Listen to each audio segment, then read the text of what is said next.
वृंदावन की एक सुनहरी दोपहर में नन्हा माधव सरोवर के किनारे खड़ा पानी में खिले भव्य कमल के फूलों को एकटक निहार रहा था। उसके चेहरे पर एक अजीब सी उदासी थी।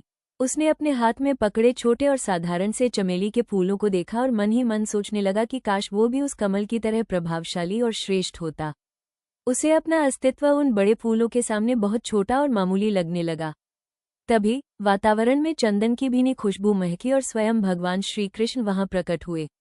माधव की खामोशी को पढ़ते हुए प्रभु ने बड़े प्रेम से पूछा, माधव, तुम उस कमल को ऐसे क्यों देख रहे हो जैसे उसने तुम्हारी कोई कीमती चीज चुरा ली हो?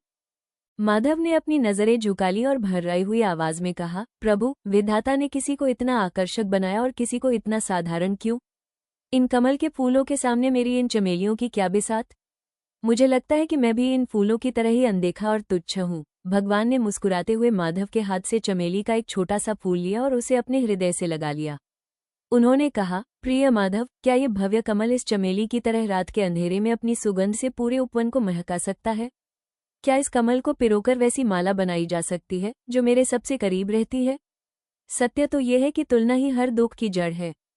श्री कृष्ण ने माधव को जीवन का सबसे बड़ा सत्य समझाया कि इस सृष्टि के बगीचे में हर आत्मा एक अनोखा फूल है। सूरज और चंद्रमा कभी आपस में तुलना नहीं करते, क्योंकि वे जानते हैं कि जब उनका समय आता है तभी वे चमकते हैं। ईश्वर ने हर इंसान को एक विशेष गुण देकर भेजा है। जब हम दूसरों के जीवन की चकाचौंध देखने लगते हैं तब हम अपने भीतर की शक्तियों को पहचानना भूल जाते हैं। प्रभु ने सिखाया कि संसार को दो सूर्यों की जरूरत नहीं है, उसे चंद्रमा की शीतलता और चमेली की सादगी की भी उतनी ही आवश्यकता है। माधव ने जब कृष्ण के हाथों में उस छोटी सी चमेली को चमकते देखा तो उसकी सारी हीन भावना मिट गई। उसे समझ आ गया कि उसकी कीमत किसी और से बेहतर होने में नहीं, बल्कि खुद का सबसे सुंदर रूप बनने में है। ईश्वर की नज़रों में कोई भी छोटा या साधारण नहीं होता, हर जीव अपनी जगह संपूर्ण है।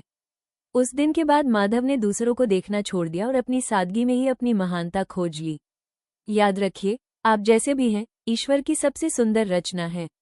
अपनी विशिष्टता को पहचानें और तुलना के जाल से मुक्त होकर अपनी खुशबू बिखेरें।